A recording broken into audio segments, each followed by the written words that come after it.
Welcome to Hanging Out with Robert, that's me. This video contains things that I encounter throughout the day. If for some reason I complete a task and you would like to see the details, you can click on the link in the description area below. This video also contains tips and tricks that I learned throughout the years. I plan on leaving this video accessible for about 30 days. After that, you can view it through my Patreon account. Thank you very much for watching. Good morning, party people. We are in 850 land. As you can see, we took all the manual trans parts from this car, and this is going to be the recipient of those manual parts. This mean red 850R. So we're going to do a cylinder head on this car so that it won't burn a valve and have bad valve stem seals. Then we're going to do the manual conversion on it, and this thing should be good to go. It is already a very well cared for car. The hood is 601. The body is, I think, 609 it is.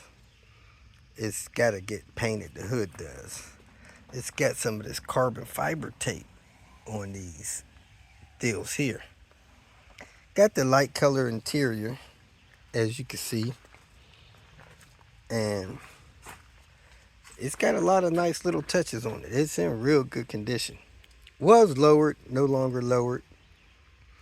As you get more mature, I don't want to use the term age, as you get more mature, that lowering stuff kind of fades away for you.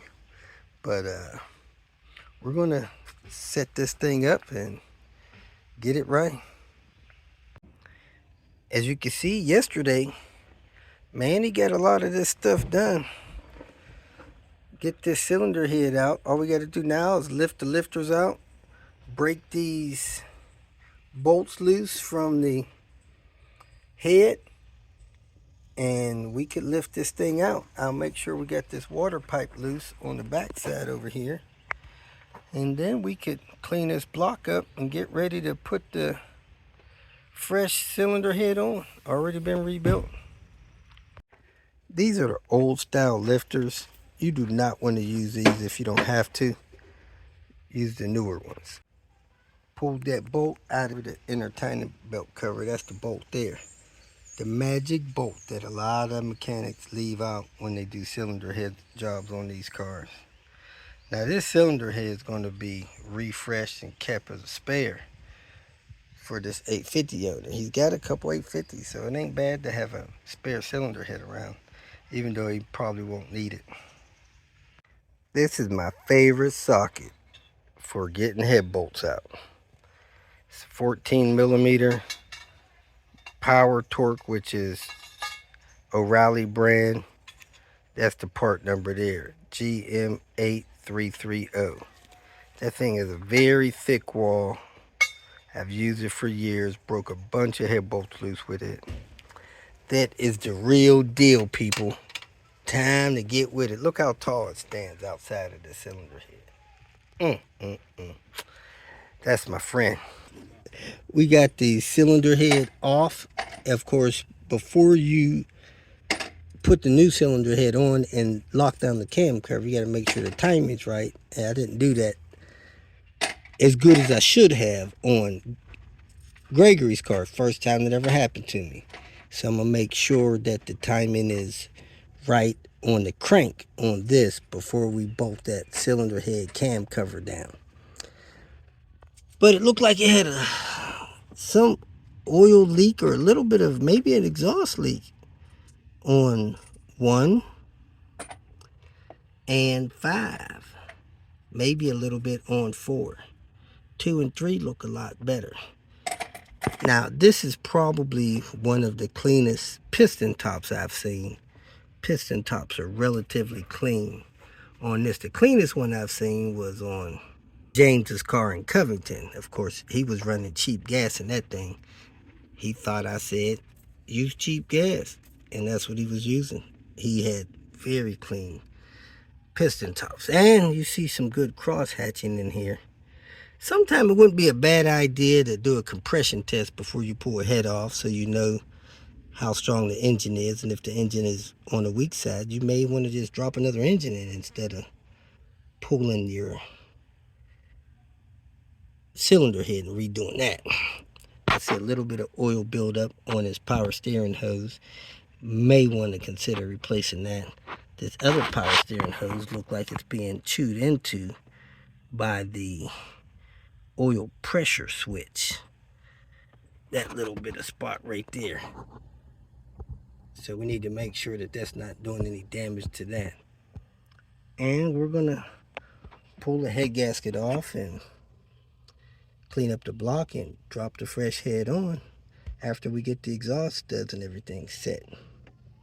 So you want to clean up this pipe, set your timing, clean off the block top, and drop in a new fresh head so that you're not consuming oil, dumping oil down into your exhaust, and dumping oil into your exhaust is clogging your cat, and you don't want to burn a valve. So I recommend people do this every 250,000 miles if you plan on keeping the car, because on average that's where they burn the valve.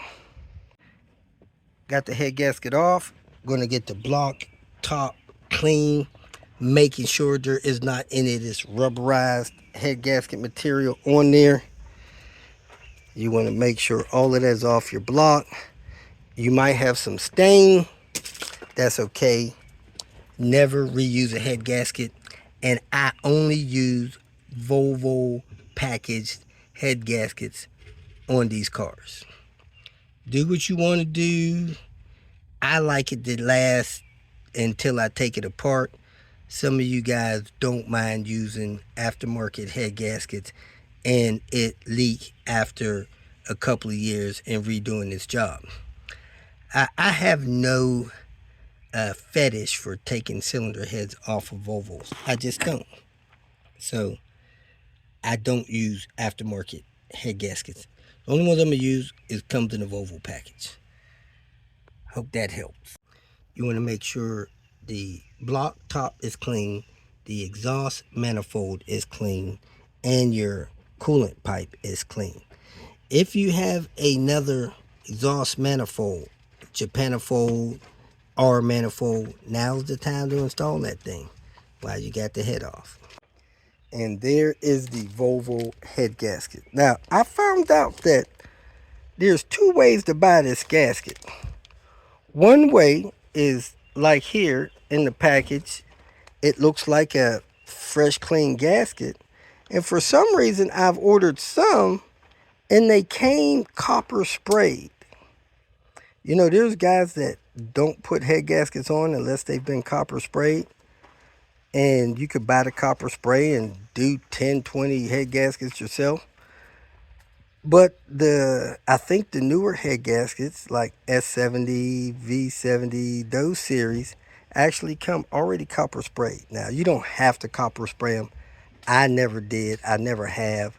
But evidently there's something in the magic of that, helping it bond maybe to the block and the head when it is copper sprayed. So you could do that if you want, or you could order the one with the copper spray on it. It's about $10 more, or you could just install it without it.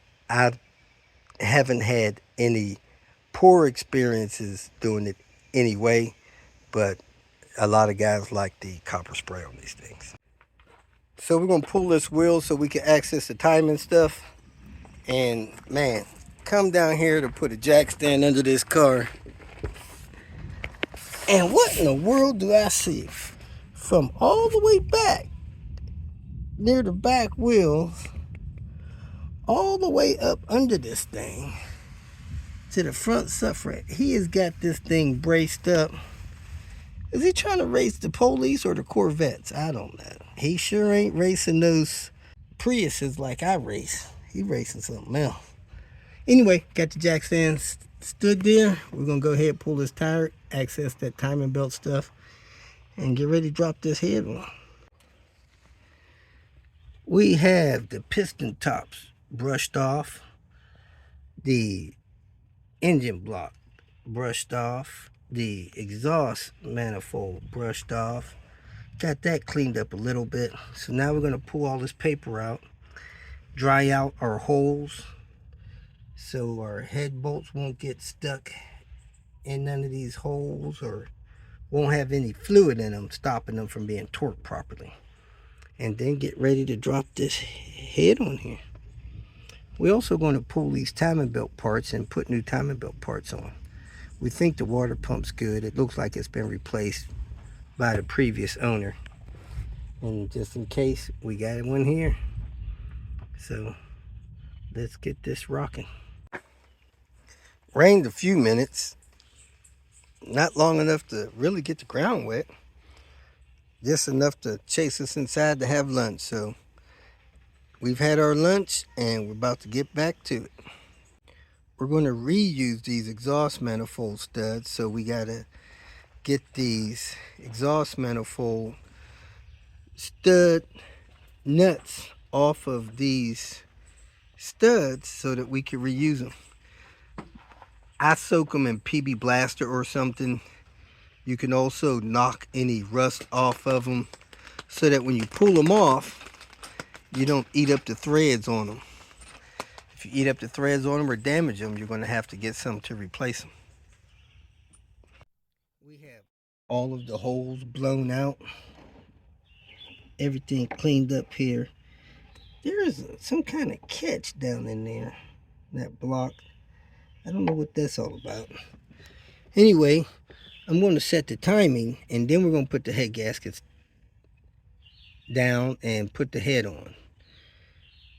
So the timing is really close, but we'll get it set right on the mark and then bolt this head down. Hey guys, this is 5 ways to foolproof your crank timing when you're doing cylinder head jobs. Number 1, your number 1 piston is just below top dead center. It's down just a little bit.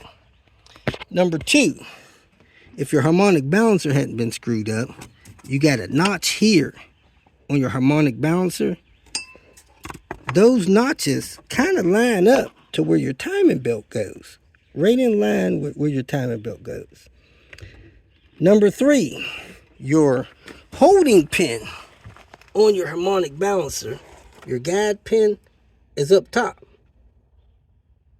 So you got that up top. Number 4, of course, you got your mark. I don't know if you can see this past this deal here. You got your little notch in your gear right there that lines up with your oil pump nipple. And your final way to foolproof your crank timing is look down behind the harmonic balancer to the crank sprocket. You'll see that tip right there.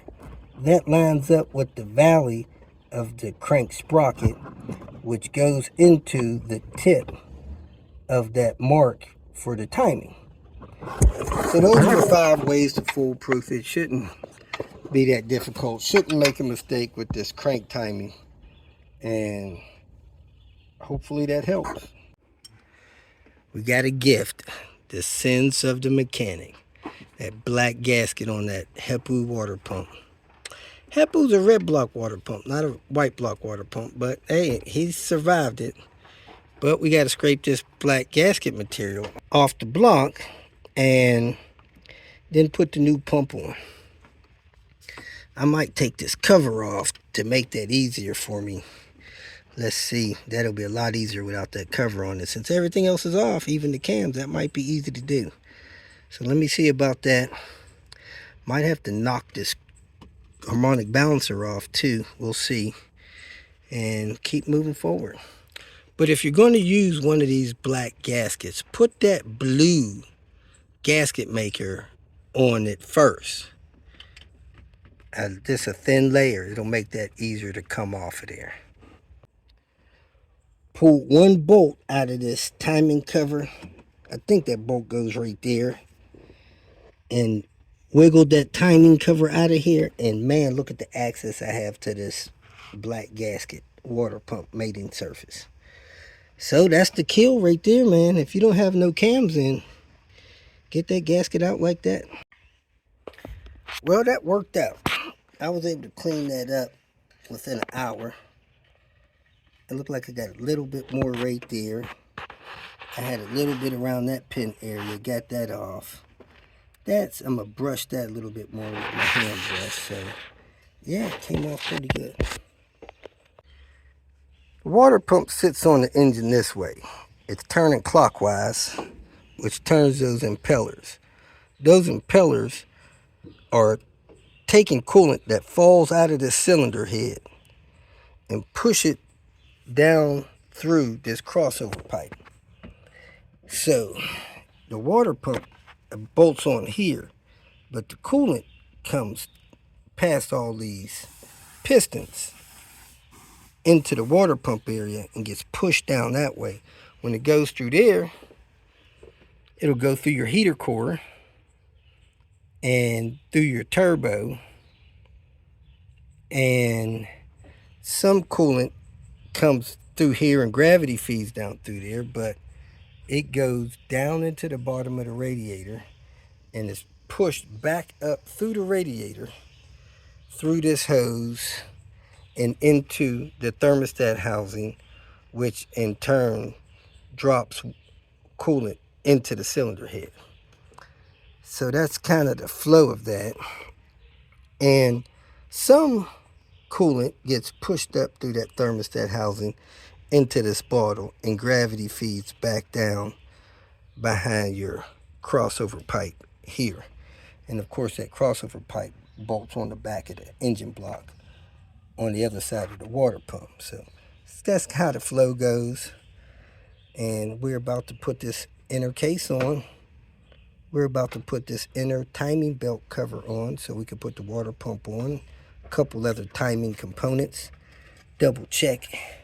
Wow, here's a very clear view of your timing marks that I talked about earlier.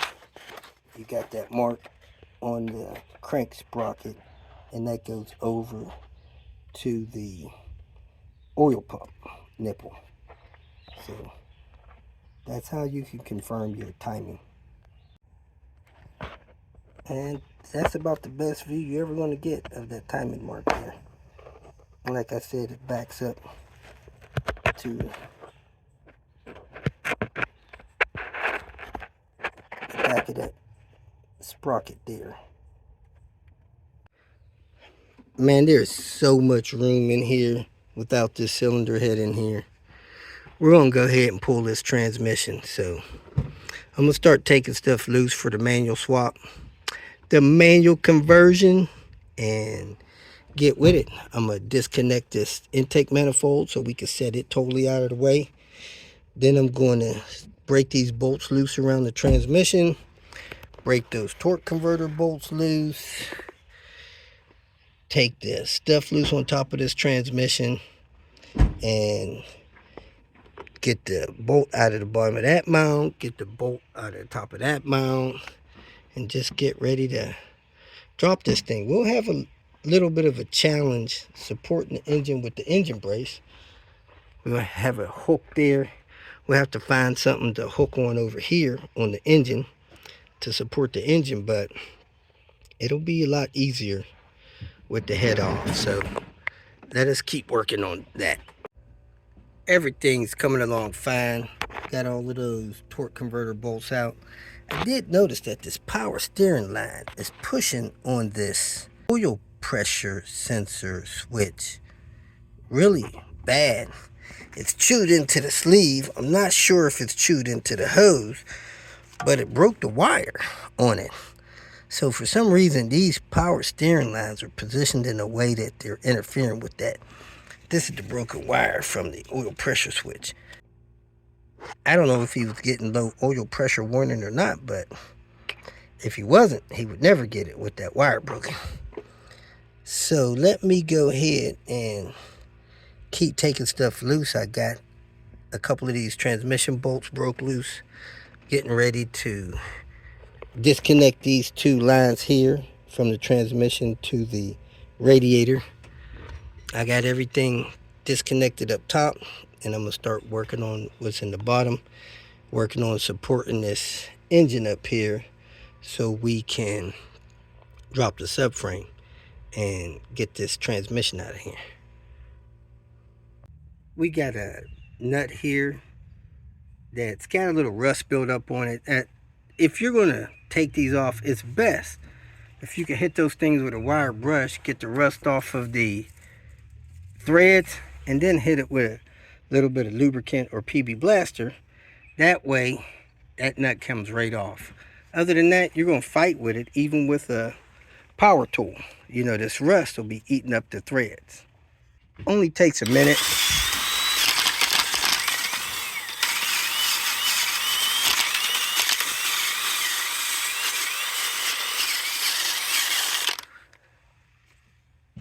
Then hit it with some lubricant or penetrant and spin that thing off. Well, it is dinner time. We're going to wrap up, put our tools away so that if it rains, nothing gets destroyed, and get back to this first thing in the morning. And when I mean by first thing, I mean after coffee and breakfast. If you feel that this information was useful, please like it and share it with your social media friends. You can subscribe to my channel so that you will get notifications of future videos that I post. You can follow me on Twitter, and if you need to contact me directly, please visit my website. And if you have any questions, leave them below, and someone or myself will reply to them. Again, thank you very much for watching.